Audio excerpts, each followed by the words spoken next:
Dans notre unité de soupape, les tailles, les déclencheurs dans les emballages, ainsi que les dimensions sont spécifiées.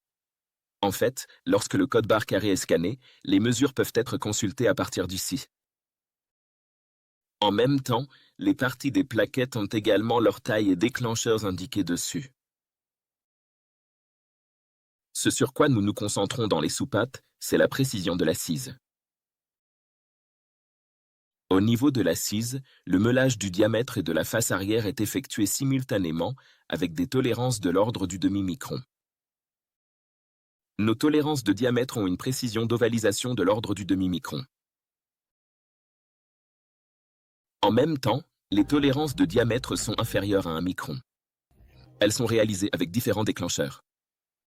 Ici, dans les soupapes, en termes de durée de vie sur banc et de qualité, la qualité de surface est obtenue à partir d'un matériau résistant à la friction et au choc, et sur un véhicule utilisant du diesel de haute qualité, elle peut fonctionner entre 1 million et 1,2 million de kilomètres. Sa durabilité est également très élevée. Dans notre processus de rectification, en particulier, nos surfaces sont meulées avec une grande précision. Les faces d'extrémité et surtout les points angulaires du siège, nous allons les examiner en détail au microscope. Là, sous le microscope, nous observons actuellement la zone exacte du siège de la soupape. Nous pouvons voir la sensibilité de départ, le détail précis du point d'étanchéité avec le corps de la soupape. Ici, entre le bord inférieur entièrement profilé et les bords supérieurs, il assure l'étanchéité exactement au point médian, le point de fermeture de la soupape avec le corps. Ces surfaces rectifiées sont usinées à l'aide de machines haut de gamme ou de qualité. Les surfaces des pièces et les surfaces circulaires ici sont excellentes. Lorsqu'on mesure la déformation ovale, la circularité est inférieure à 0,5 microns, ce qui signifie que nous atteignons des valeurs comme 0,2 ou 0,3 microns. La circularité et les surfaces de rodage sont excellentes et la concentricité, c'est-à-dire l'alignement entre le siège et l'arbre de la soupape, est d'1 micron. Comme elle présente des tolérances au niveau du micron, la fermeture des soupapes se fait de manière optimale et garantit une étanchéité parfaite sans aucune fuite. Nous allons aborder les détails techniques de la réparation des soupapes liées aux pompes unitaires et aux injecteurs pompes unitaires. En particulier pour les groupes Scania, Volvo, Iveco, DAF, Mercedes et Détroit, nous aborderons comment appairer les soupapes, comment les roder, les techniques de rodage des sièges, les distances de déclenchement entre le poussoir et la soupape, ainsi que les distances requises entre la soupape et la bobine magnétique. Ce sont nos sujets principaux.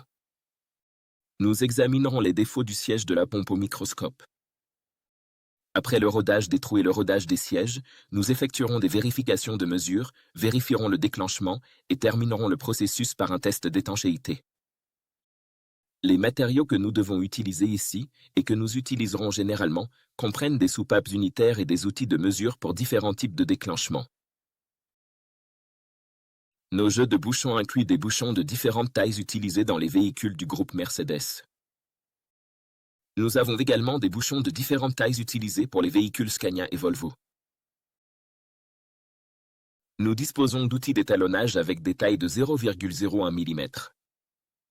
En travaillant avec ces éléments, nous allons passer en revue les détails techniques. En ce moment, nous examinons une pompe dont le siège a été rodé. Nous analysons les détails du rodage. Ici, nous l'inspectons au microscope. À l'œil nu, cela ressemble à ceci. À première vue, cela semble lisse et correct, mais cette ponte n'a pas été rodée de manière uniforme. Les erreurs se produisent généralement dans ces zones. Beaucoup d'utilisateurs n'ont pas de microscope à disposition. Les petits défauts ici ne sont pas visibles. Pour voir ces problèmes, nous devons effectuer un zoom ici. Maintenant, en zoomant ici, nous allons repérer les défauts à la surface de la pièce. Nous avons effectué un zoom sur la pièce. Très bien, maintenant nous devons l'exposer à la lumière. Ici, il y a un point de pression de la soupape. Le siège de soupape avec le corps correspond exactement à ce contour de bord, ce qui signifie que le point de fermeture de la soupape se situe au niveau du bord. Il y a un certain angle entre la soupape et le corps, et il y a une pression ponctuelle à cet endroit. Comme elle se ferme en un seul point ici, regardez bien, il y a une déchirure dans la zone du siège, et comme vous pouvez le voir, 2 déchirures subsistent ici. Lorsque nous l'avons testé, cela était déjà présent. La pompe fuit. À cause de cette fuite, après le meulage effectué ici, des manques apparaissent car ces minuscules points ne peuvent pas être détectés à l'œil nu. Et maintenant, nous allons effectuer des opérations de rodage pour réparer la déchirure dans le siège et réaliser le test d'étanchéité. Tout d'abord, nous vous présentons notre kit de rodage pour pompe unitaire. Ici, nous avons le set triple quotidien Sissens/035. Que contient notre set triple? Un outil de meulage grossier, un diamant de meulage pour le siège, un outil de finition pour le meulage, ainsi qu'un outil de rodage pour les orifices. Nous avons 2 brosses. Il y a aussi une tête rotative avec douille en plastique. De plus, il y a une douille à criquet pour agrandir les outils de rodage. Maintenant, la procédure que nous devons suivre ici est la suivante. D'abord, nous allons roder l'orifice de la pompe. Le rodage de l'orifice de la pompe se fait toujours en premier. Avant de procéder au rodage de l'orifice, je voudrais expliquer ceci. En général, lors de la réparation des pompes, on commence le processus par un meulage grossier. Ici, nous avons également un ensemble de 4 pièces. Entre le meulage grossier et le meulage de finition, nous avons un outil de rodage supplémentaire appelé finition moyenne. Dans l'ensemble de 4 pièces, c'est la finition moyenne. En général, dans les corps de pompe présentant une usure légère, il n'est pas nécessaire d'enlever beaucoup de matière au niveau du siège. Un meulage de soupape déclenché à 0,025 est suffisant. Un simple meulage suffit. C'est pourquoi nous utilisons la finition moyenne et la finition finale. Lorsque nous meulons le siège, nous sommes capables de restaurer les corps de pompe modérément usés par le meulage. Lorsque le meulage grossier est utilisé, comme les grains de diamant sont gros, cela crée des rayures profondes dans le siège. Pour éliminer ces rayures profondes, il est nécessaire de passer directement à l'étape de finition. Lorsqu'on passe à l'étape de finition, il devient difficile d'éliminer ces rayures profondes dans le siège. C'est pourquoi, pour les pompes fortement endommagées, le meulage grossier doit être privilégié. En fait, lorsqu'elle est extrêmement endommagée, nous avons même un diamant extra grossier que nous appelons celui de couleur orange pour le meulage grossier des pompes. Maintenant, avant d'utiliser le kit de rodage, nous allons d'abord déterminer le diamètre du trou de la pompe. Pour déterminer le diamètre du trou ici, nous utilisons les soupapes comme jauge afin d'identifier et de déterminer la valeur du diamètre du trou. C'est pourquoi c'est 7,005 généralement. Dans les pompes Mercedes, des mesures comme 6,995 ou 7,005 apparaissent. Nous les déterminons également à l'aide de la soupape. Par exemple, dans les pompes qui ne sont pas fortement usées, nous prenons la mesure obtenue et l'agrandissons de 5 microns pour définir le diamètre de rodage. Donc maintenant, c'est 7,005 mm. Avec la soupape, vérifions le diamètre du trou de la pompe. La soupape de 7,005 s'insère dans le trou. Vérifions aussi de ce côté. Oui, la soupape de 7,005 s'insère et elle est un peu serrée, on sent qu'elle est bien ajustée. Essayons aussi avec du 7,010. Ça ne rentre pas.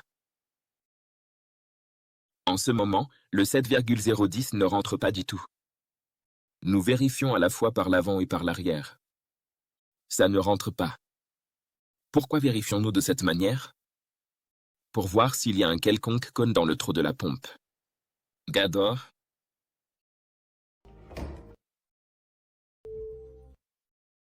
Nous identifions cela. Si les alaisages de la pompe sont coniques, la soupape ne fonctionnera pas correctement dans son siège. Pour s'assurer que tout est correct, nous devons effectuer un rodage approprié du trou. Voici l'outil de rodage que nous allons utiliser pour le processus. Avec l'outil de rodage, nous allons d'abord déterminer le diamètre du trou. L'ajustement de l'outil dans le trou doit être léger et bien ajusté. Actuellement, notre outil est lâche. On ne peut pas effectuer le rodage comme ça. Pour l'agrandir, nous pouvons utiliser deux types de techniques. Nous le positionnons. Une méthode consiste à le tenir à la verticale comme ceci et à l'agrandir en utilisant la méthode du tapotement. Une autre méthode consiste à appuyer l'arrière contre un métaux, là encore, à l'agrandir en tapotant ainsi. Nous l'installons. Maintenant, l'ajustement est vraiment parfait, léger et bien serré. Oui, il est dans la position parfaite pour le meulage, mais je vais le tapoter un peu plus pour montrer comment l'ajuster. Je vais vous montrer comment faire le réglage. Je l'ai de nouveau installé. Je l'ai installé avec des bagues de fixation. C'est serré. Dans ce montage serré, nous avons un écrou de réglage ici. En le desserrant avec l'écrou de réglage, nous devons l'amener à une position d'ajustement serrée. Je l'ai desserré. Oui, parfait. À ce stade, on devrait sentir une légère résistance ici. C'est pas sec pour l'instant. Ça fait un peu de bruit. Nous devons le faire tourner rapidement, puis le retirer lentement. Un peu de meulage a déjà été effectué. On peut voir un noircissement au centre. Il n'y a rien sur les bords car les têtes ont environ 1% de conicité. À partir d'ici, c'est conique du bord intérieur vers le bord extérieur. L'arrière est également conique afin qu'il n'y ait pas de blocage lors de l'insertion et du retrait. Tout d'abord, pour le rodage, il faut bien lubrifier l'outil de rodage. On l'insère dans le trou bien huilé, avec beaucoup d'huile. Pendant qu'on le meule, on le fait tourner rapidement. Faites-le tourner rapidement et déplacez-le lentement. Là, je le fais tourner rapidement et je le déplace lentement, car plus vous tournez vite et plus vous avancez lentement, plus cela enlève environ 3 à 4 microns de matière du siège à chaque passage. Et pendant qu'on fait cela, on ne le tient pas comme ça, mais avec 2 doigts. Pourquoi ne faut-il pas soumettre l'outil à des contraintes? On le tient avec 2 doigts pour que l'outil puisse se déplacer librement de lui-même, car si vous le forcez, une tension peut se produire à l'intérieur du trou et cela peut poser des problèmes. Ici, on continue jusqu'à ce qu'il ressorte de l'autre côté. Oui, il est ressorti de l'arrière, enfin, pas complètement puisqu'il est conique. Il a été libéré de la charge. Une fois qu'il est libéré de la charge, sans changer sa position, on commence lentement à le faire tourner en arrière dans le même sens. On le tourne en arrière rapidement et de manière régulière. On procède lentement.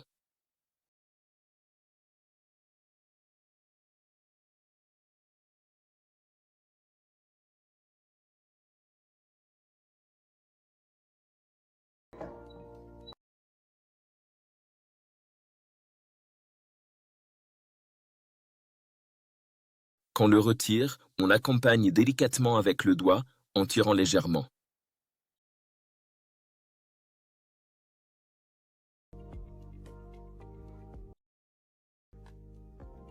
Le processus est terminé. Les marques noires dessus proviennent de ce qui a été retiré ici. Elles montrent les copeaux retirés à l'échelle du micron sur la surface et quelques débris se sont formés dans le trou. Nous allons le pulvériser avec un spray nettoyant.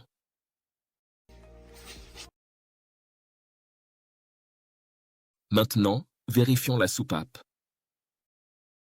L'intérieur du trou ressemble à un miroir vu d'ici et voici le microscope.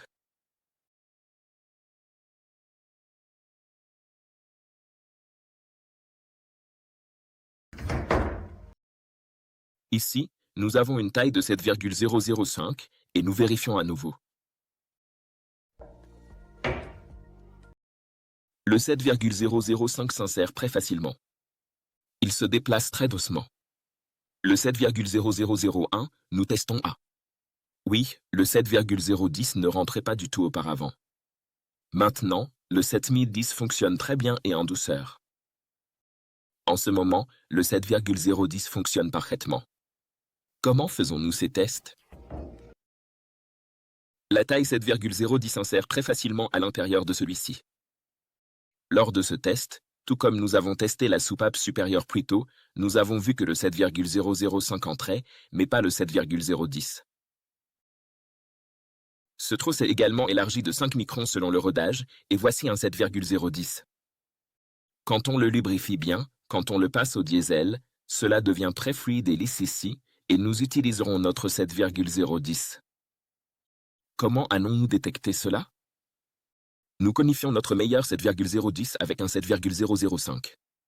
Aussi, quand on installe le 7,015, est-ce qu'il rentre? En fait, testons-le.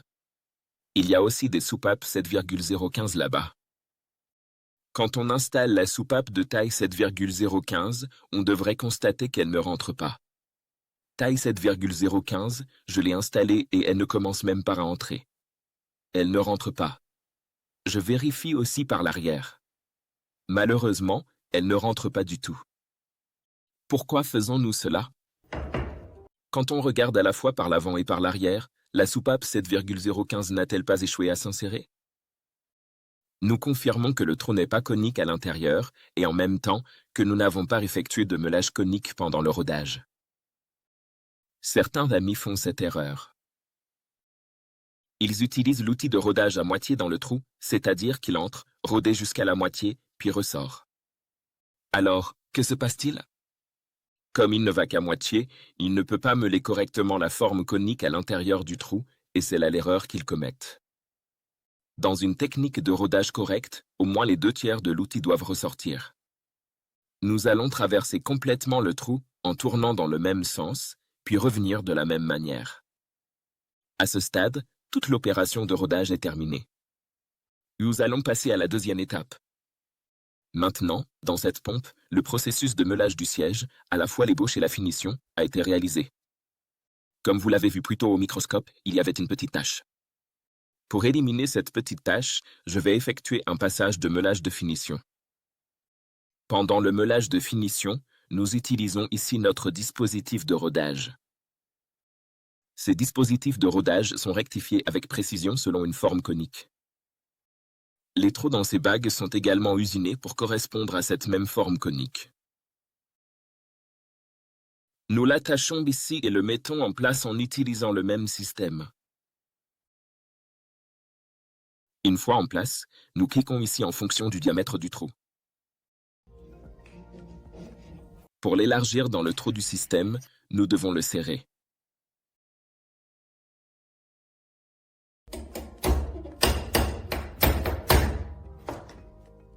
Oui, nous venons de le cliquer. C'est serré. Je le clique volontairement davantage pour voir l'ajustement, d'accord? Ici, nous avons notre écrou de réglage. Nous l'avons cliqué en utilisant l'écrou de réglage. Maintenant, nous sommes en train de le desserrer. Nous l'avons desserré. Il tourne légèrement.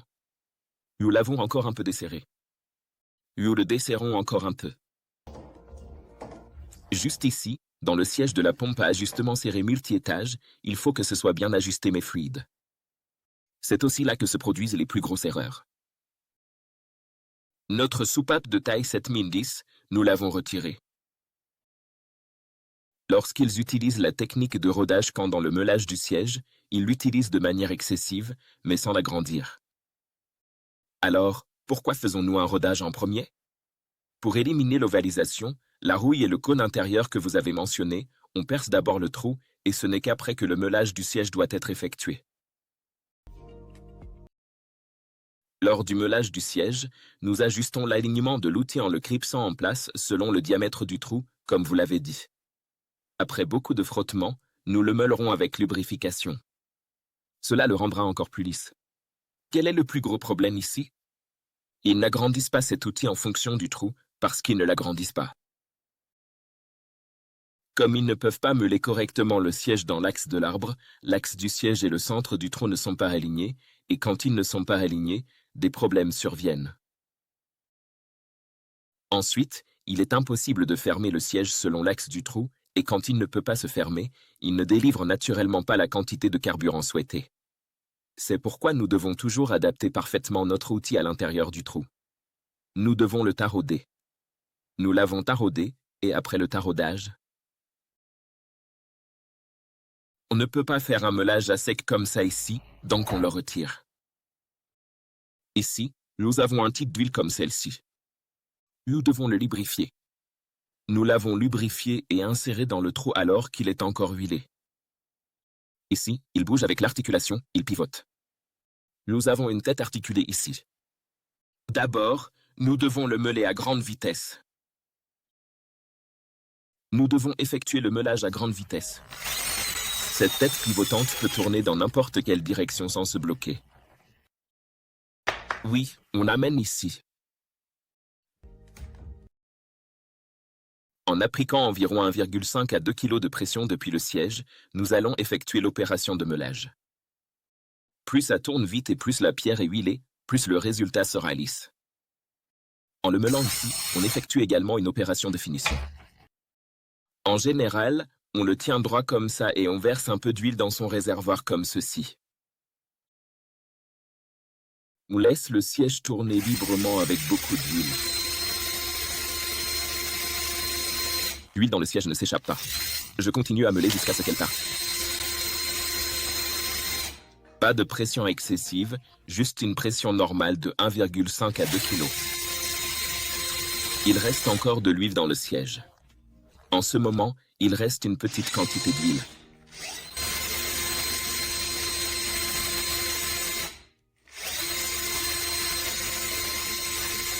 Oui, le processus est terminé. Aussi, grâce à cette fine couche de diamant, il n'est pas nécessaire de trop meuler. Nous avons meulé le siège et l'avons retiré à nouveau sans forcer. Oui, maintenant nous allons examiner son siège au microscope et bien sûr, avant l'examen, nous allons soigneusement.